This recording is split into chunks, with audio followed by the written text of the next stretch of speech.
The cold came suddenly, and with it, a silence that smothered the landscape like a heavy blanket. Grace didn't think much of the weather warnings. Living alone in her cabin deep in the Montana wilderness, she was used to harsh winters.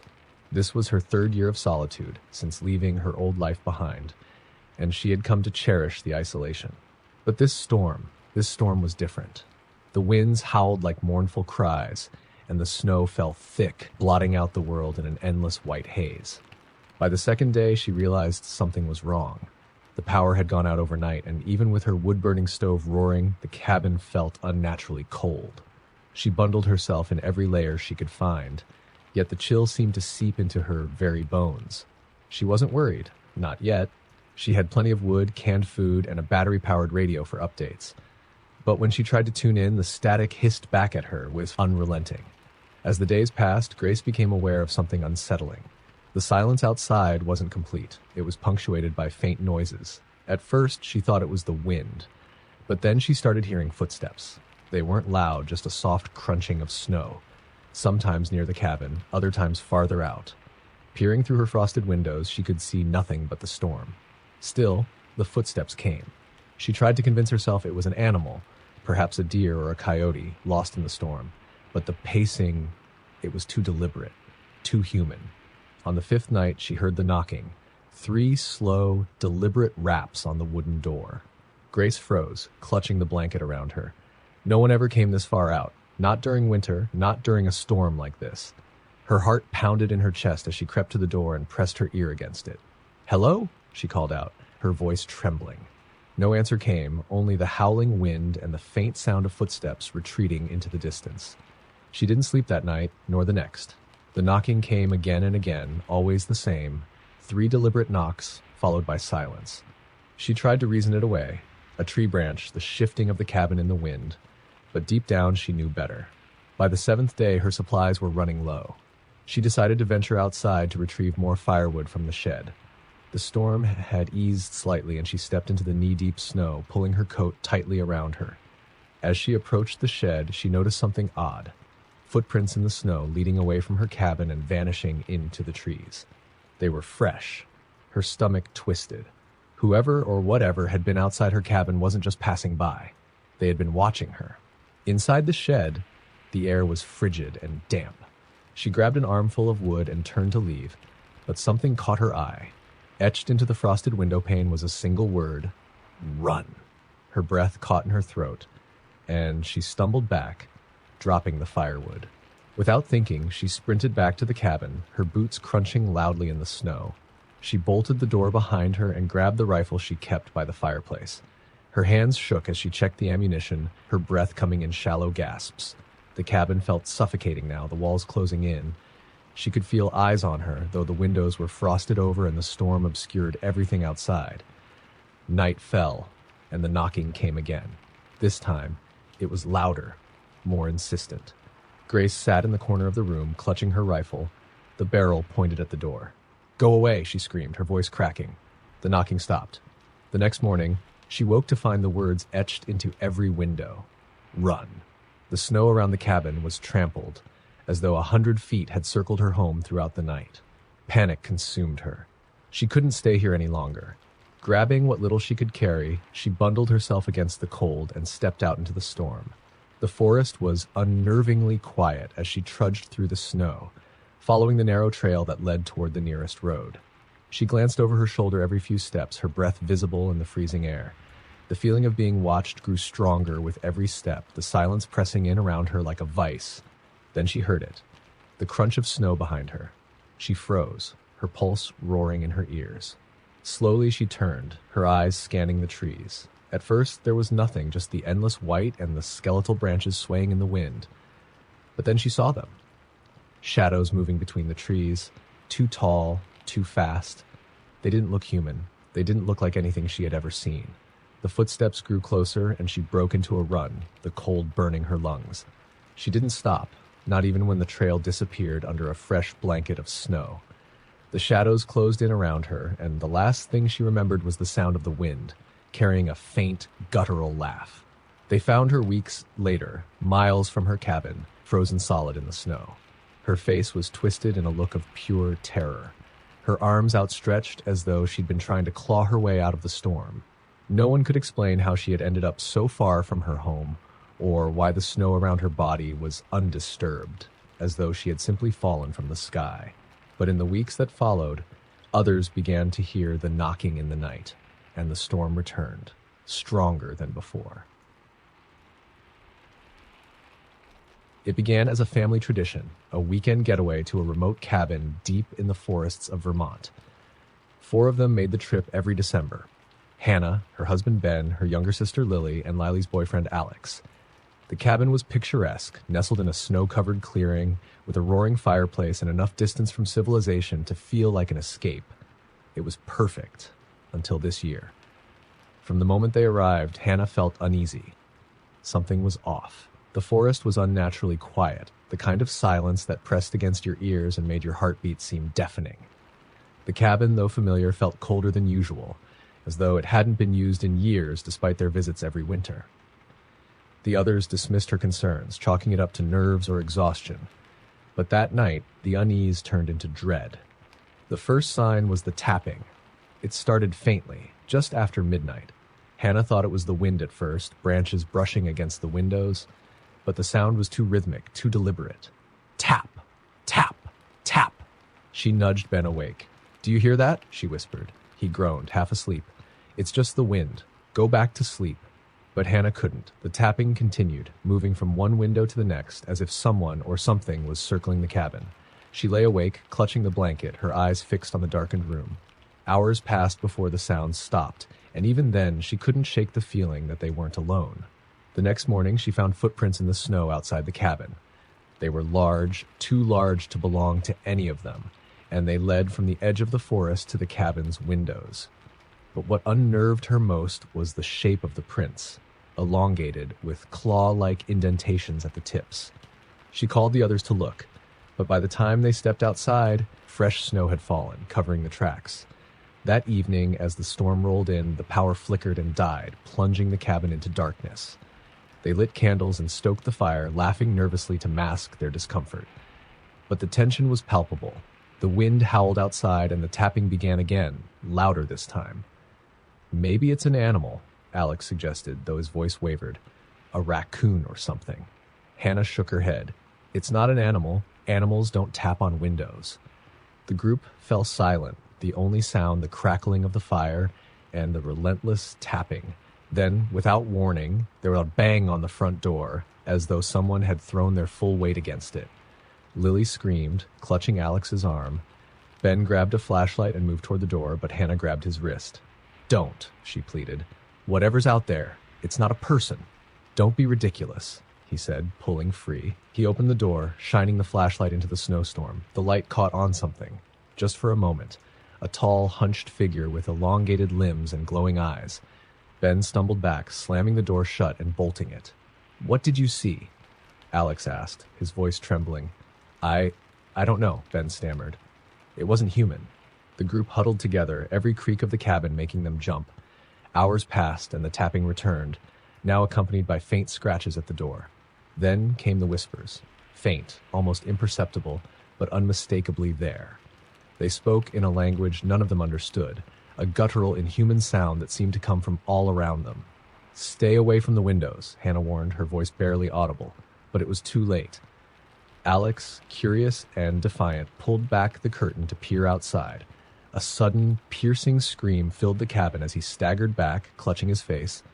His eyes were wide and unseeing, his pupils blown as though he had stared into something no human was meant to witness. "We have to leave," Lily sobbed, clutching Alex's limp body. "We can't stay here." "We can't leave in this storm," Ben argued. "We'd get lost, or worse." But the decision was made for them. The whispers grew louder, closer, and the cabin shook as though something massive was circling it. The walls groaned and the door buckled under the force of unseen blows. The group clung to each other, paralyzed by fear, and then silence. The storm outside stopped abruptly, the air eerily still. For a moment they dared to hope it was over. But then the whispers returned, now inside the cabin. Shadows moved in the corners of their vision, too quick to focus on but unmistakably there. The fire died out, plunging them into darkness. One by one, they disappeared. First Alex, dragged screaming into the shadows. Then Lily, her cries fading as though she were being pulled into some unseen abyss. Ben tried to fight, but whatever was in the cabin was too strong. Hannah was left alone, her back pressed against the cold stone of the fireplace, tears streaming down her face. In the morning, the cabin was empty. The search party found no signs of struggle, no footprints, no blood. The only thing left behind was a single message scrawled in ash on the cabin floor. They never leave. The storm had been relentless, burying the small town under feet of snow and cutting it off from the rest of the world. The power had been out for days, and the townspeople were doing their best to survive in the biting cold. Among them was Claire, who lived alone in an old farmhouse on the outskirts. She wasn't worried at first. She had plenty of supplies, a fireplace for heat, and a crank radio to hear updates, if there were any. By the third night, the silence became oppressive. Snow muffled everything, and even the wind seemed to die down as the temperature plummeted further. Claire wrapped herself in blankets, sitting close to the fire when she heard it. A faint, distant sound. A voice. "Help me." She froze, straining to listen. The voice came again, closer this time. It was faint but unmistakable, a child's voice, calling out for help. "Please, help me." It didn't make sense. No one should be out in this weather, especially not a child. Her heart raced as she debated what to do. She grabbed her flashlight and coat, telling herself she couldn't just ignore it. Bundling up, she stepped out into the freezing night, the snow crunching under her boots. The voice came again, weaker now. "Over here." She followed it, her flashlight cutting through the darkness. The snow was deep, and the cold bit at her face. The voice led her toward the woods at the edge of her property, and every rational part of her mind screamed at her to turn back. But the pleas grew more desperate, and she couldn't bring herself to stop. "Please. I'm so cold." The forest was unnaturally still. The trees stood like silent sentinels, their branches heavy with snow. Claire's flashlight flickered, and she cursed under her breath. The voice was close now, just beyond the next cluster of trees. Then she saw it. A small figure huddled in the snow, shivering violently. It was a boy, no older than 7, dressed in thin clothes, his face pale and tear-streaked. "Oh my God," Claire gasped, rushing to him. "What are you doing out here? Where are your parents?" The boy didn't answer. He just looked up at her with wide, glassy eyes and whispered, "Don't let it take me." "What?" Claire asked, her stomach twisting. She reached out to touch his shoulder, but the moment her fingers brushed his coat, the boy vanished. She stumbled back, her breath clouding in the air, her mind racing. Had she imagined it? No. She had heard him, seen him. The snow where he had been sitting was undisturbed, as if he had never been there. A sound behind her made her whip around. Footsteps, heavy and deliberate, approached from deeper in the woods. Her flashlight flickered again, casting long shadows through the trees. She felt the air grow colder, colder than she thought possible, as a figure emerged from the darkness. It was tall, impossibly tall, with limbs that seemed to stretch unnaturally. Its face, or what should have been its face, was a blank, smooth expanse of pale flesh. It moved slowly, deliberately, the snow crunching beneath its feet. Claire's legs felt like lead, her body frozen in place. The thing tilted its head, as if studying her, and then it spoke. Its voice wasn't a single sound, but a chorus. Layers of whispers that filled her mind and made her ears ache. "You shouldn't have come." The flashlight died, plunging her into darkness. She turned and ran, the snow sucking at her boots, her breath coming in ragged gasps. Behind her, she heard it moving, those deliberate, steady footsteps. No matter how fast she ran, they never faltered, never quickened, as if it knew there was no escape. She reached the farmhouse and slammed the door behind her, bolting it. Her heart pounded as she pressed her back against the wood, staring into the darkened room. The fire had gone out, and the silence was suffocating. Then the tapping began. It was slow, rhythmic, coming from the windows all around the house. She didn't dare look. She could feel it, though, the weight of its gaze, the way it seemed to seep through the walls and press down on her. "Claire?" The voice was at the door now, soft and sing-song, like a child calling for their mother. "Let me in." She clamped her hands over her ears, sinking to the floor. But the voice didn't stop. It grew louder, closer, until it was right behind her. She squeezed her eyes shut, tears streaming down her face. In the morning, the townspeople found her sitting in the middle of her living room, staring blankly at the wall. The door was still bolted, the windows intact, but the snow outside was marked with a single set of massive footprints that circled the house before disappearing into the woods. Claire never spoke again. The snowstorm had arrived suddenly, cutting off the mountain resort from the outside world. The roads were buried, the phone lines were down, and the small group of friends who had rented the secluded lodge for a weekend getaway were stranded. At first, it seemed like an adventure. The roaring fireplace, the cozy cabin, and a plentiful stockpile of food and games promised a retreat from the chaos of their busy lives. But as the hours turned into days, the isolation began to weigh on them. On the third night, the mood in the lodge shifted. Emily was the first to notice it. Sitting by the window, she watched the snow fall heavily against the glass, a swirling curtain of white that seemed endless. But as she stared into the storm, she thought she saw something move, a shadow, barely perceptible, flitting between the trees. "Did you see that?" she asked, her voice cutting through the quiet. "See what?" Marcus, her boyfriend, asked, looking up from the board game they were playing. "There's someone out there," Emily said, her brow furrowed. "Impossible," Leah scoffed. "No one would be out in this storm." Emily didn't argue, but her unease lingered. That night, as they all settled into their rooms, the lodge grew deathly quiet. The wind howled outside, rattling the old windows. Emily couldn't sleep. She lay in bed staring at the ceiling when she heard it. Faint footsteps, crunching in the snow. She sat up, her breath catching. The sound circled the lodge, slow and deliberate. She crept to the window and peered out, but the storm was too thick. All she could see was the faint outline of the forest. Then, just as she was about to turn away, she saw them. Footprints in the fresh snow leading from the woods to the front door. "Marcus," she whispered, shaking him awake. "Wake up." "What is it?" he groaned, rubbing his eyes. "There's someone outside," she hissed. He followed her to the window and frowned. "It's probably an animal." "Animals don't knock," she replied, her voice trembling. As if on cue, a sharp knock echoed through the lodge. They froze, their eyes locked on each other. The knock came again, louder this time. By now, the others were awake, their voices filled with confusion and fear as they gathered in the living room. "Who the hell is out there?" Leah demanded, wrapping a blanket around herself. "We should check," Marcus said, grabbing a flashlight. "Are you insane?" Emily hissed. "We don't even know if it's safe." But Marcus was already at the door, the flashlight in his hand. The others huddled behind him as he slowly unlocked it and swung it open. The storm raged, but there was no one there, just the empty footprints leading to the door and vanishing into the woods. "See?" Marcus said, though his voice was uneasy. "Probably just some lost hiker." They locked the door again and tried to settle down, but none of them could sleep. The wind outside seemed louder now, carrying strange sounds, whispers, faint and unintelligible, like voices just out of reach. At some point in the night, Emily woke to find the fire in the living room blazing. She blinked, confused. They had let it burn out hours ago. She sat up and froze.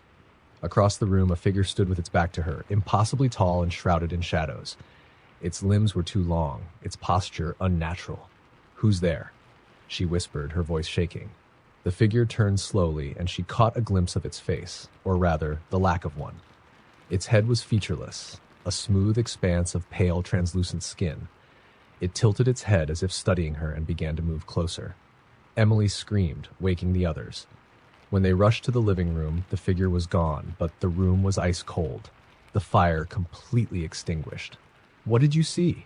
Marcus demanded, but Emily could only shake her head, her hands trembling. The rest of the night was chaos. Doors slammed shut on their own. The whispers grew louder, now inside the lodge, circling them.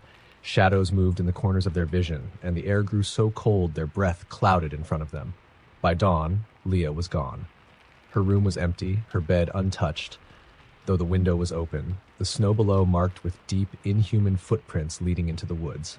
"We have to leave," Marcus said, his voice frantic. "And go where?" Emily snapped. "We're trapped." The day passed in tense silence, but as night fell, the whispers returned. The figure appeared again, standing just beyond the windows, its head tilting side to side as if mocking them. One by one, they disappeared. By the time the storm ended, the lodge was empty, the snow outside undisturbed, except for a single set of footprints leading into the woods. The rescue team found the lodge days later. They never found the bodies, but they did find something etched into the frost on the living room window. "Stay out of the woods."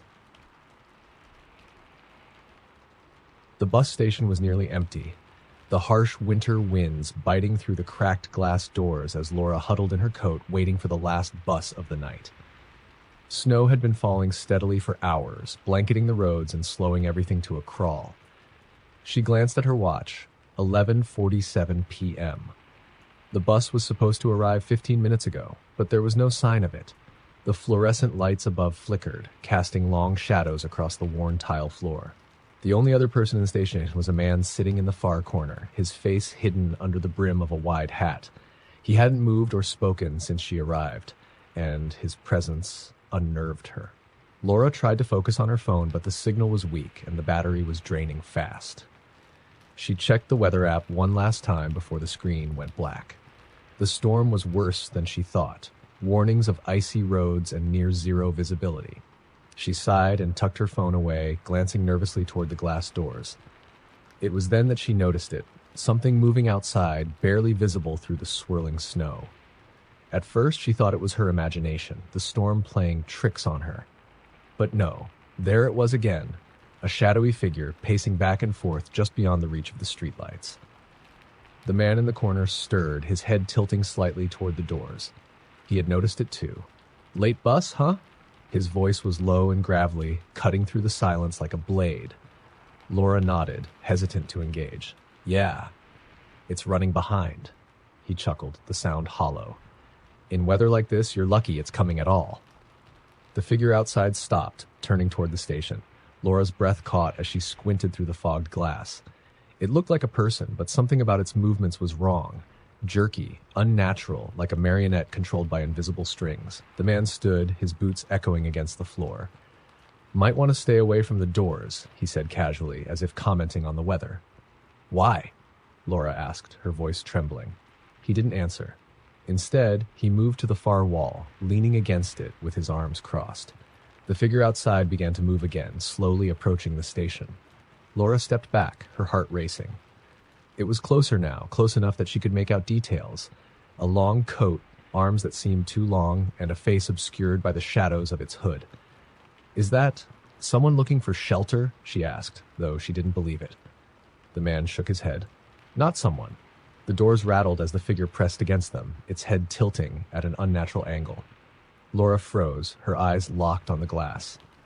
The thing's face came into view, and she immediately wished it hadn't. It was pale and featureless, with hollow indentations where eyes and a mouth should have been. Its head jerked, twitching as it seemed to look right at her. "Don't let it in," the man said firmly. Laura stepped back further. "What is that?" "You don't want to know." The thing outside began to knock on the glass. 3 slow, deliberate taps. Then it stopped, tilting its head again as though waiting. When no one moved, it knocked again, harder this time. "Let me in," it said, its voice a rasping imitation of a human tone. "It's cold." Laura clapped her hands over her mouth, stifling a scream. The man remained calm, his gaze never leaving the creature. "It'll say anything to make you open the door," he said. "Don't listen." The creature pressed its hands against the glass, its fingers unnaturally long, the nails scraping against the surface. The sound was unbearable, like nails on a chalkboard. "Please," it whispered, its voice soft now, almost childlike. "I'm lost." Tears filled Laura's eyes as the thing began to bang on the doors, harder and harder, the glass shaking in its frame. She wanted to run, but there was nowhere to go. "You're not going to let it in, are you?" the man asked, his tone casual but his eyes sharp. "Of course not," Laura cried, her back pressed against the wall. "Why isn't it breaking the glass?" "It doesn't need to. You'll open the door eventually. That's how it works." The banging stopped abruptly. The creature stepped back, tilting its head again. Then it began to walk away, disappearing into the storm. Laura exhaled shakily. "Is it gone?"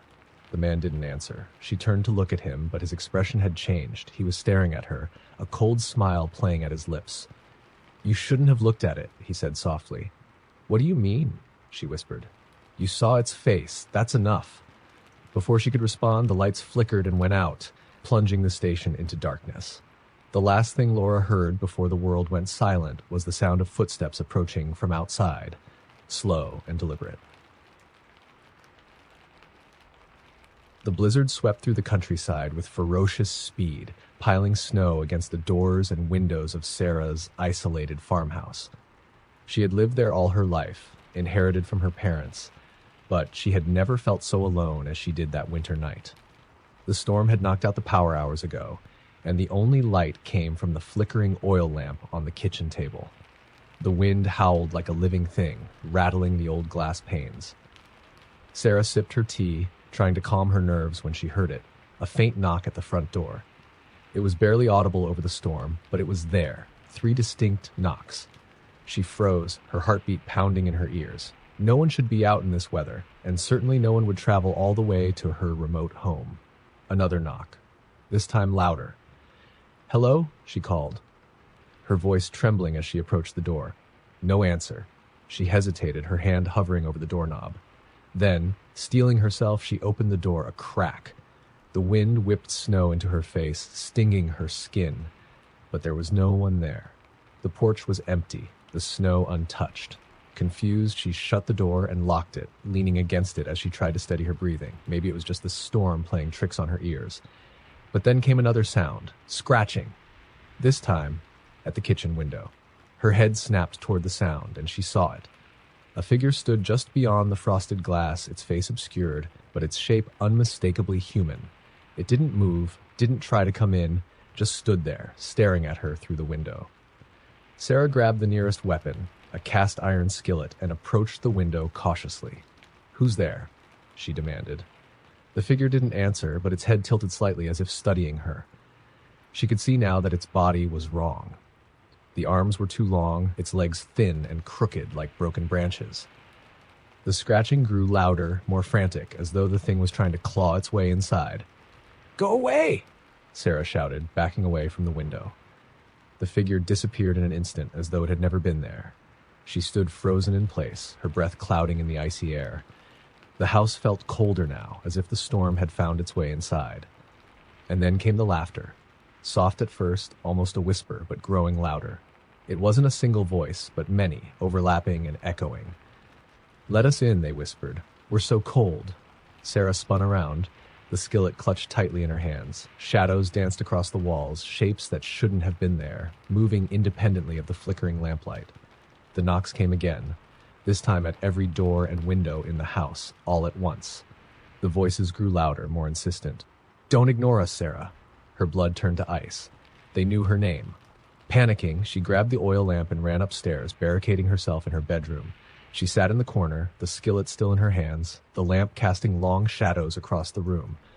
The noises continued, the laughter and whispers, the relentless knocking, and then they stopped. The silence was worse. She strained to hear anything, her ears ringing in the absence of sound. She dared to hope that whatever it was had gone. But then she felt it, a cold breath against the back of her neck. "You shouldn't have opened the door," a voice whispered, inches from her ear. The lamp flickered and went out. The last thing Sarah saw before darkness consumed the room was a face, pale and grinning, with hollow black eyes staring into hers.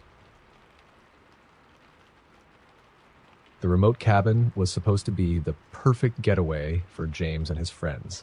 No cell service, no distractions, just a weekend of snowboarding and drinks in the deep woods. The weather report warned of a severe snowstorm, but they figured they could ride it out. It was just snow, after all. The first day was perfect. They spent hours on the slopes before returning to the cabin to warm up by the fire. The storm hit that night, but they laughed it off, huddling around the fireplace with mugs of spiked cocoa. By midnight, the wind howled like a wild animal, and the snow piled so high against the windows that it blocked out any view of the outside world. It was around 2 a.m. when the first sound came, a faint knock on the front door. "Did someone invite a Yeti?" Ben joked, earning chuckles from the group. James frowned, looking at the door. Probably just the wind. But the knock came again, louder this time. "Maybe someone's actually out there," Sarah said, concern crossing her face. "No one's crazy enough to be out in this storm," Rachel replied, sipping her drink. James stood, grabbing a flashlight. "I'll check it out." The others followed him to the door, their laughter fading as the knock came again. 3 sharp, deliberate raps. James hesitated, then opened the door just a crack. The wind rushed in, icy and bitter, but no one was there. Just the unbroken blanket of snow and the swirling storm. "See? Nothing," James said, closing the door and locking it. The The group returned to the fire, uneasy but trying to shake it off. An hour passed in tense silence before the knock came again, this time at the back door.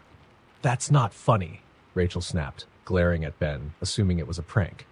"It's not me," he protested. James grabbed a poker from the fireplace and crept to the back door, the others following close behind. He flung the door open, expecting to find one of his friends laughing at their reaction, but there was no one there, just footprints in the snow.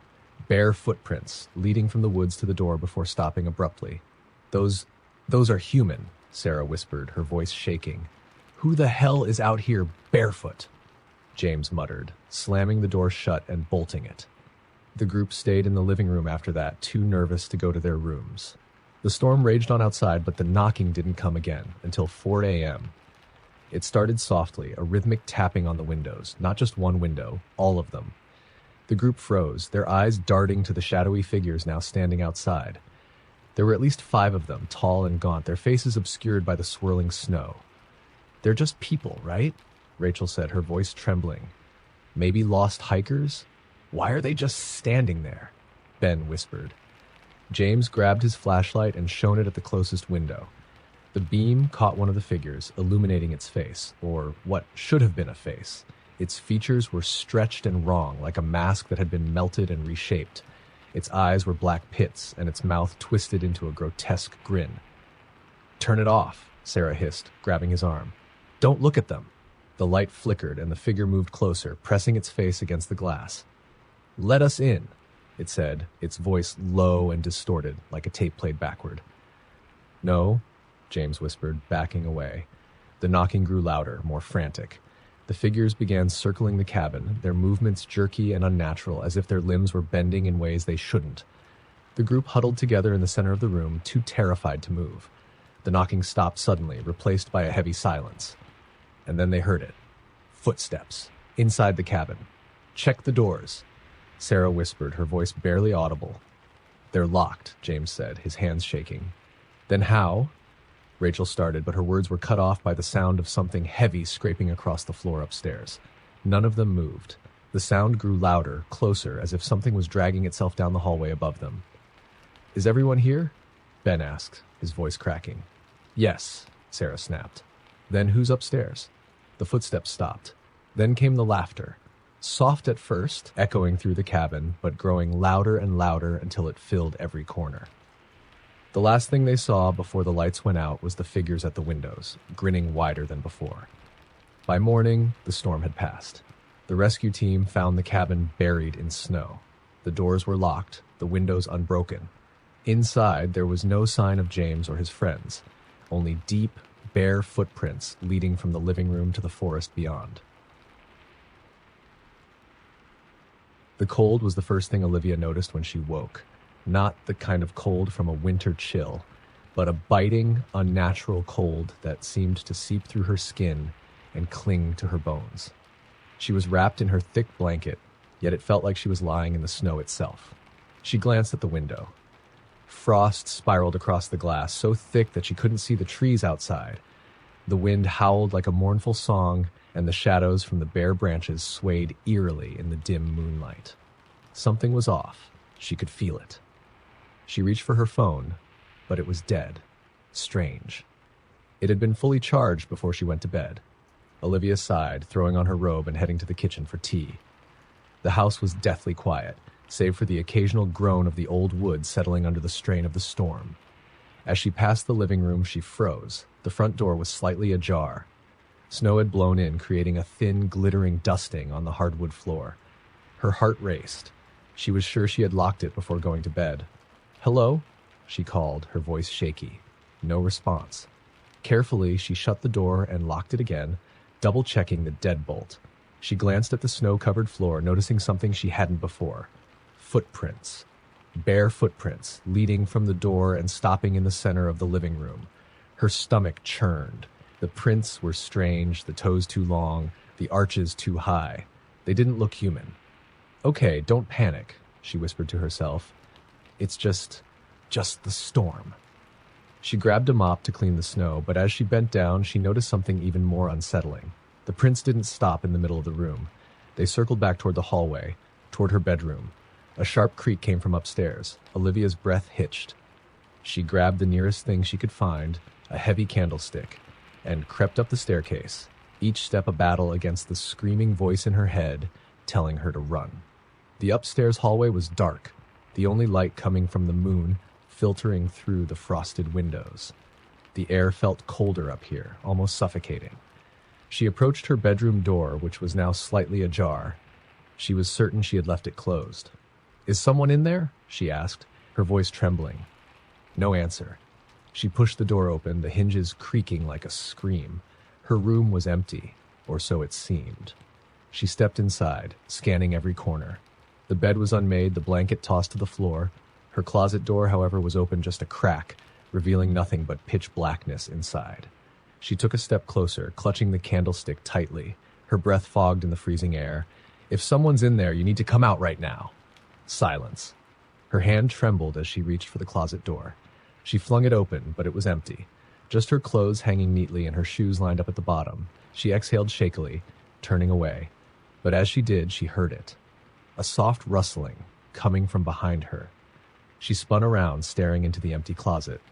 The rustling grew louder, and then she saw it. In the shadows at the very back, something moved. It was small at first, almost imperceptible, but then it grew, unfolding itself like a grotesque spider. Two impossibly long arms stretched out, clawed hands gripping the edge of the closet. A face emerged, pale and hollow, with deep, empty sockets where eyes should have been. Its mouth stretched unnaturally wide, revealing rows of jagged teeth. "Olivia," it whispered, her name dragging out like a hiss. She screamed, stumbling backward and dropping the candlestick. The creature lunged forward, its limbs twisting unnaturally as it crawled out of the closet and onto the floor. Olivia bolted, slamming the door behind her and racing down the stairs. She didn't stop for her coat or shoes, flinging open the front door and running barefoot into the snow. The icy wind cut into her skin, but she didn't care. She ran until her lungs burned, until the house was nothing more than a dark silhouette in the storm. She collapsed in the snow, sobbing. When she finally looked back, the house was dark, silent, as if nothing had happened, but she knew it wasn't over. From the shadows of the trees behind her, she heard it again. Olivia. Her scream was swallowed by the storm. Elliot hated driving through the mountains in the winter. The narrow, winding roads, the sheer drops, the unpredictable weather, it all made him uneasy. But tonight, he had no choice. He was late leaving the city, and the snowstorm was worse than he'd expected. The road was almost invisible beneath a thick layer of snow, and the headlights barely pierced the swirling flurry. He told himself he was fine. He just needed to focus. But as the wind howled and the snow intensified, the isolation of the mountain road began to creep into his thoughts. His phone had lost signal an hour ago, and he hadn't seen another car since. As he rounded a bend, his headlights caught something, a figure standing by the side of the road. Elliot slammed on the brakes, the tires skidding on the icy surface. His car came to a stop a few feet away from the figure. It was a woman. She wore a thin coat and no hat or gloves, her dark hair whipping around her pale face in the wind. She was barefoot, standing in the snow as if she didn't feel the cold. Elliot rolled down the window a crack. "Are you okay? Do you need help?" The woman didn't respond. She just stared at him, her eyes wide and unblinking. Something about her expression sent a chill down his spine. It wasn't fear or relief. It was empty. "Ma'am, it's dangerous out here. Do you want a ride?" he called again. Still, she said nothing. She took a step toward the car, her bare feet crunching in the snow. Elliot's unease grew. Something wasn't right. The woman stopped, tilting her head slightly, her gaze fixed on him. Her lips moved, but her voice was drowned out by the wind. "What?" Elliot shouted, leaning closer. She repeated herself, louder this time, and he heard it clear as day. "Turn back." Elliot blinked, taken aback. "What?" Her expression didn't change, but her voice dropped, almost a growl. "Turn back." The wind picked up, nearly tearing the car door from his grasp as he hastily rolled the window back up. When he looked out again, the woman was gone. Elliot sat there, heart pounding. Had he imagined it? No, he was sure she'd been there. But the snow was falling so heavily now that her footprints were already gone. He shook his head, trying to convince himself it was just some weird encounter. Turning back wasn't an option. He had to get home. He shifted into gear and continued down the road, his hands gripping the wheel tightly. About 10 minutes later, his headlights caught movement again. This time it was further ahead, at a sharp curve. As he approached, his stomach dropped. The same woman stood in the middle of the road, staring directly at him. He slammed on the brakes, the car skidding to a stop. The woman didn't move. She just stood there, pointing to the side of the road. Elliot hesitated, then got out, shivering as the icy wind hit him. "What is it? What's wrong?"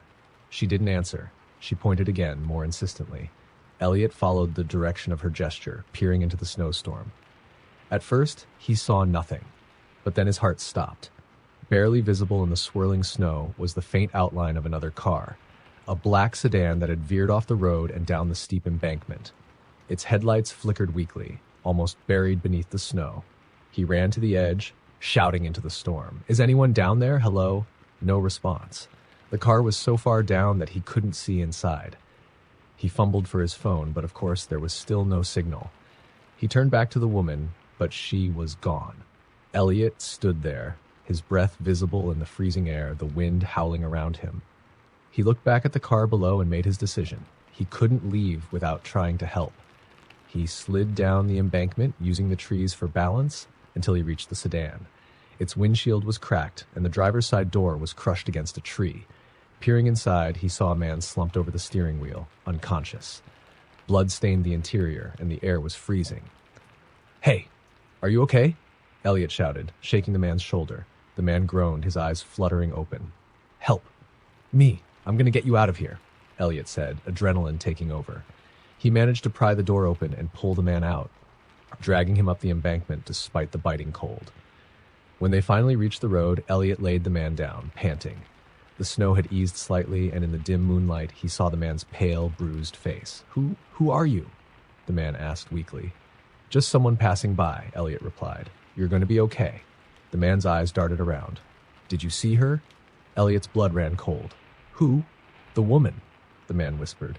She was in the road. That's why I crashed." Elliot felt a chill that had nothing to do with the weather. He turned to look down the empty road, his breath fogging the air. There was no sign of the woman, only the wind and the snow. The snowstorm hit faster than anyone in the small mountain town had predicted. Lauren had planned to leave her family's old cabin before dark, but the blizzard forced her to stay. It wasn't the first time she'd been snowed in there, and it wasn't the first time she'd been alone. But something about this night felt wrong. The cabin was nestled deep in the woods, miles from the nearest neighbor. It had been her family's retreat for generations, but Lauren always thought it felt too isolated, too quiet. As the wind howled outside, she sat by the fireplace, flipping through an old book to calm her nerves. The sound started just after midnight, a faint tapping on the window. Lauren froze, her eyes darting to the frosted glass. The snow was thick, and visibility was almost non-existent, but the tapping was unmistakable. She stood slowly, her breath hitching in her throat. The rational part of her brain told her it was just a branch or maybe an animal seeking shelter, but deep down, she wasn't so sure. Grabbing the flashlight, she approached the window cautiously. She shone the beam through the glass, illuminating only the swirling snow and the shadows of the trees. Nothing was there. As she let out a shaky breath, the tapping came again, this time at the back door. Her blood ran cold. The back door led to a small, snow-covered porch, and there was no way anyone or anything could be standing there without leaving footprints in the snow. "Hello?" she called, her voice trembling. The only response was the relentless tapping. Lauren crept to the door, gripping the flashlight tightly. She pressed her ear to the wood, listening. The tapping stopped. The silence was worse. "Who's there?" she demanded, trying to sound braver than she felt. No answer. She flung the door open, her flashlight cutting through the storm. No one was there. The snow was undisturbed, pristine. Yet the tapping had sounded so real, so deliberate. She slammed the door shut, locking it and barricading it with a chair for good measure. Her heart raced as she backed away, her mind racing with explanations. And then she heard it. A soft, distant laugh. It came from upstairs. The cabin had 3 bedrooms, all of which she'd checked earlier. She was sure she was alone. "Is someone up there?" she called, her voice cracking. The laughter came again, closer this time, echoing down the narrow staircase. It was light and childlike, but there was something off about it. Something hollow, almost mocking. Lauren grabbed the fireplace poker and crept toward the stairs. Each step felt like it might collapse beneath her weight. The laughter stopped as she reached the landing, plunging the cabin into an eerie silence once again.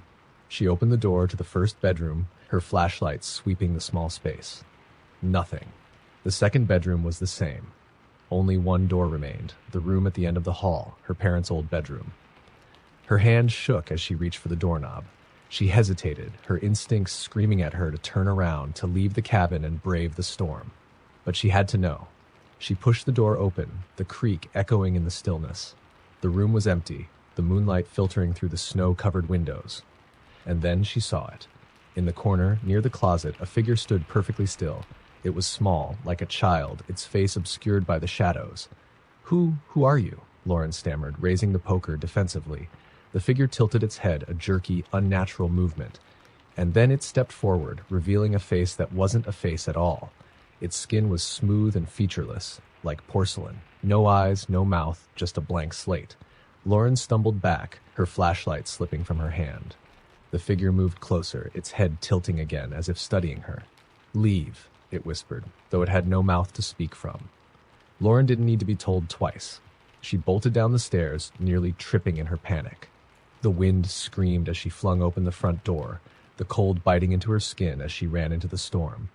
She didn't stop until she reached the main road, where a passing snowplow driver found her hours later, shivering and incoherent. When the authorities went to check the cabin, they found it locked and empty. The snow outside was undisturbed, with no footprints leading in or out. But upstairs, in the room at the end of the hall, the closet door stood wide open. Inside, they found a single porcelain doll, its face smooth and featureless, its tiny hand pressed against the glass of the window.